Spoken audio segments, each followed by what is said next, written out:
vous saluons, bien-aimés frères et sœurs. Bienvenue à l'écoute de cette méditation et prière quotidienne. Que la parole de Christ habite parmi vous abondamment. Instruisez-vous et exhortez-vous les uns les autres en toute sagesse par des psaumes, par des hymnes, par des cantiques spirituels, chantant à Dieu dans vos cœurs sous l'inspiration de la grâce. Colossiens 3, 16. Amen.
Frères et sœurs en Christ, notre réflexion de ce jour porte sur la gratitude.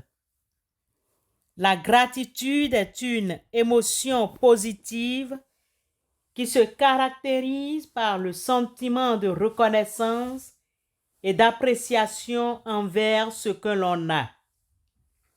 Elle peut être dirigée vers des personnes, des objets, des expériences ou même des concepts abstraits.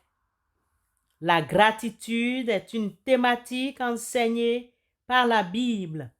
Elle est souvent associée à la foi, à l'amour et à la reconnaissance de Dieu.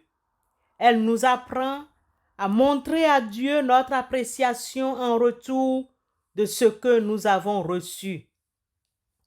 La Bible enseigne que nous devons avoir un cœur reconnaissant pour tout ce que nous avons, savoir donner gracieusement sans attendre le retour, qu'il s'agisse de choses matérielles ou immatérielles.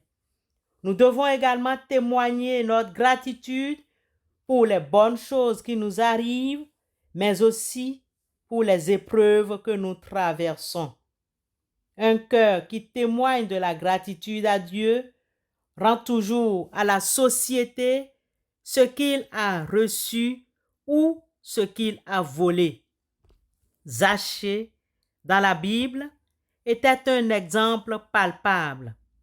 Il dit à Jésus, mais Zachée, se tenant devant le Seigneur, lui dit, « Voici, Seigneur, je donne aux pauvres la moitié de mes biens, et si j'ai fait tort de quelque chose à quelqu'un, je lui rends le quadruple. » Évangile de Jésus-Christ, selon Luc 19, verset 8. Bien-aimés, de ce verset 8, nous notons que la gratitude est une attitude qui nous permet de voir le monde sous un angle positif, malgré leur mauvaise perception.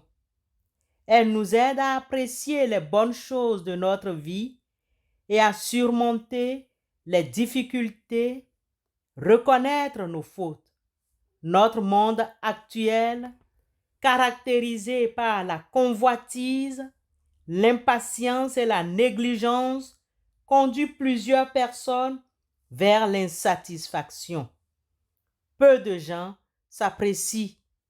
Peu de gens n'acceptent pas que la vie leur offre de meilleur et les croyants en Christ n'y échappent pas. On vit dans une insatisfaction totale et on ne fait que chercher le bonheur là où il ne se trouve pas. Seule la rencontre de Jésus, telle que l'insatisfait Zachée l'avait fait, peut nous changer. Zachée, en tant que publicain, s'était enrichi au dos du peuple dans l'exercice de ses fonctions. Il s'adonnait à des pratiques malhonnêtes. Zachée était riche, mais détesté par son propre peuple.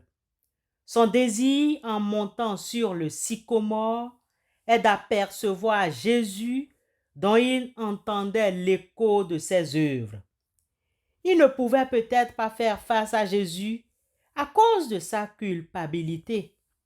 Néanmoins, il a tout fait pour rencontrer le Sauveur miséricordieux qui ne peut rejeter un pécheur repentant. Le peuple, toujours critique, regarde Zachée comme un démon, alors que Jésus a vu en Zachée un saint potentiel. Jésus dit à Zachée, descends. Le salut est entré aujourd'hui dans cette maison parce que celui-ci est aussi un fils d'Abraham. Luc 19, verset 9. Zachée ne croyait pas à ses oreilles. Vraiment un pécheur comme moi?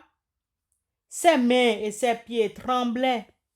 Prenant du courage, Zachée descend avec un cœur ouvert à l'amour de Christ Jésus. Touché par le Saint-Esprit, Zachée se reprend. À l'étonnement du public, Zachée a déclaré, « Voici, Seigneur, je donne aux pauvres la moitié de mes biens, et si j'ai fait tort de quelque chose à quelqu'un, je lui rends le quadruple. » Luc 9, 8. Quelle déclaration gracieuse sortant de la bouche d'un cœur plein de reconnaissance. Zachée a donné de son mieux en reconnaissance au pardon qui lui a été accordé par Jésus-Christ. Comme Zachée, reconnaissons Dieu comme l'ultime pourvoyeur de tous les dons et en faisant autant. Ne tordons pas les mains aux gens. Repentons-nous si c'était le cas.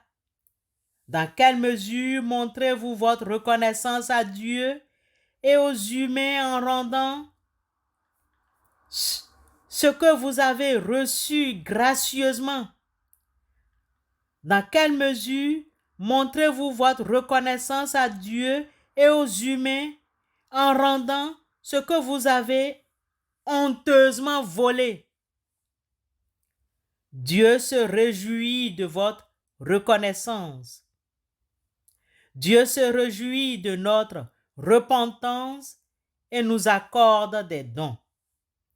Dieu se réjouit de notre reconnaissance et aime davantage ceux et celles qui l'honorent et lui témoignent leur gratitude.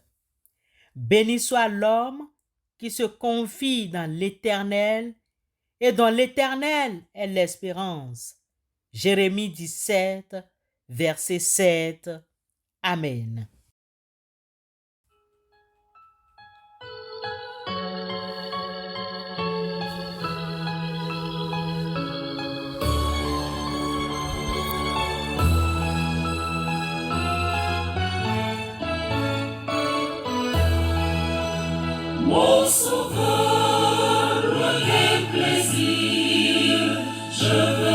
rester toujours près de toi, que ton sang roule sur moi. Rester avec toi est mon désir. Chaque jour, Seigneur, à chaque heure, Jésus, viens demeurer dans mon cœur.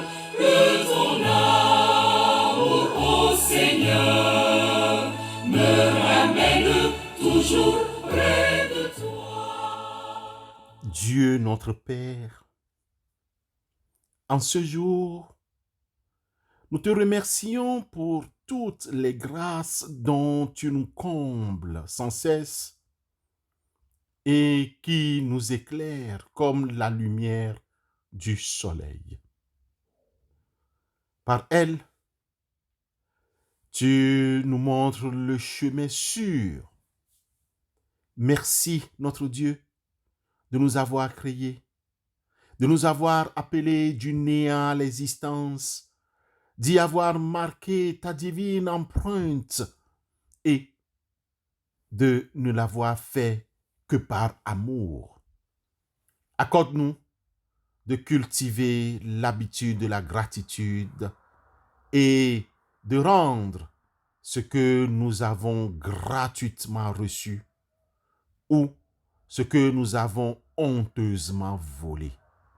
Permets que nous soyons repentants et reconnaissants à ton amour.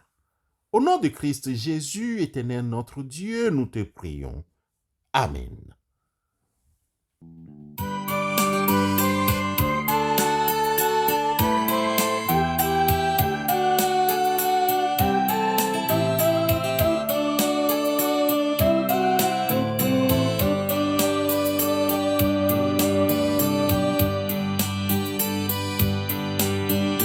Souviens-toi de moi, oh mon Créateur, ne m'abandonne pas, cache-moi dans ton sein.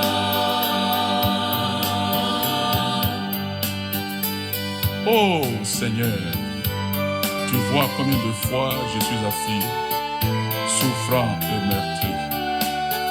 Les maux du monde m'assaillent. C'est pourquoi je m'abandonne à toi. Seigneur, souviens-toi de moi. Souviens-toi de moi, oh mon Créateur, ne m'abandonne pas, cache-moi dans ton sein. Recevons la bénédiction de la part de notre Dieu. C'est la bénédiction de l'Éternel qui enrichit et il ne la fait suivre d'aucun chagrin. Que la grâce de notre Seigneur Jésus-Christ soit avec votre esprit. Amen.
Grâce